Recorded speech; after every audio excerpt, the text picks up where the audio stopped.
ថ្ងៃនេះថ្ងៃអាទិត្យចេញដើរលេងទៀតហើយកំពុងតែជីបងប្អូនហើយភ្ញាក់ឲ្យឡើងកញ្ញាំងដោយសារអីដោយសារងាកទៅឃើញមានស្តង់ជាច្រើនមែនតើនៅមុខសាលាខេត្តស្ទឹងត្រែងយើង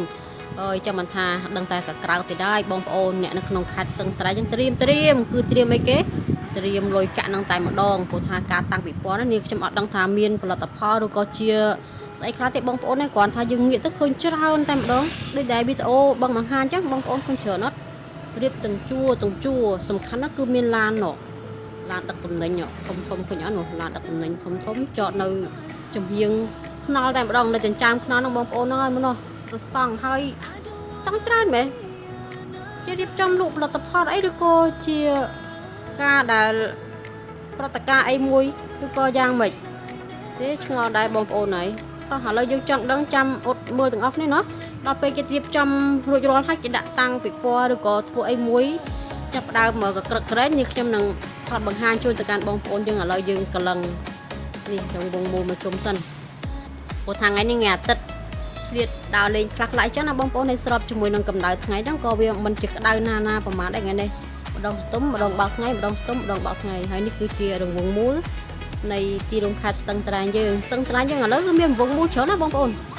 វងមូលនឹងប្រហែលនេះទៀតចូលប្រហែលជាមើលមាត់ទន្លេមួយនេះមួយទៀតនេះរង្វង់មូលនេះគឺកដាល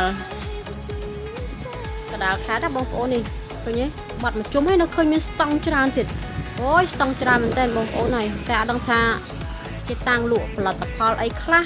ឬក៏ជាព្រឹត្តិការណ៍អីមួយឬក៏ជាកម្មវិធីអីមួយនេះខ្ញុំអត់ដឹងទេតែគ្រាន់តែដឹងថាថ្ងៃច័ន្ទថ្ងៃអង្គារខាងមុខនេះគឺសិស្សសាលានឹងក៏អត់រៀនទេគេឲ្យសម្រាប់2ថ្ងៃ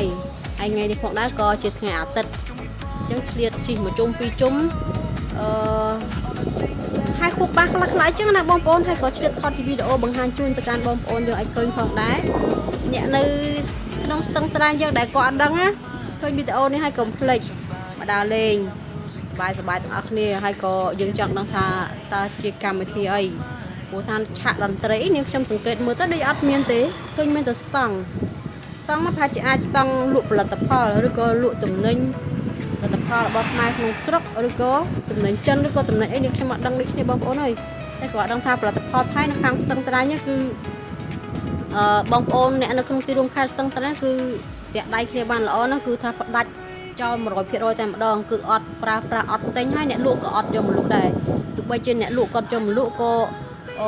បងប្អូនយើងក៏អត់ទិញដូចគ្នាបងប្អូនមិនថាតែបងប្អូននៅក្នុងទីរួមខេត្តស្ទឹងត្រែងឬក៏នាងខ្ញុំទេអត់ទិញដាច់ខាតអញ្ចឹងតាំងពីព័ន្ធនេះអាចជាតាំងពីព័ន្ធលក់ផលិតផលនៅក្នុងស្រុកខ្មែរយើងឬក៏តំណែងរបស់ចិនឬក៏ប្រទេសផ្សេងអញ្ចឹងណាបងប្អូន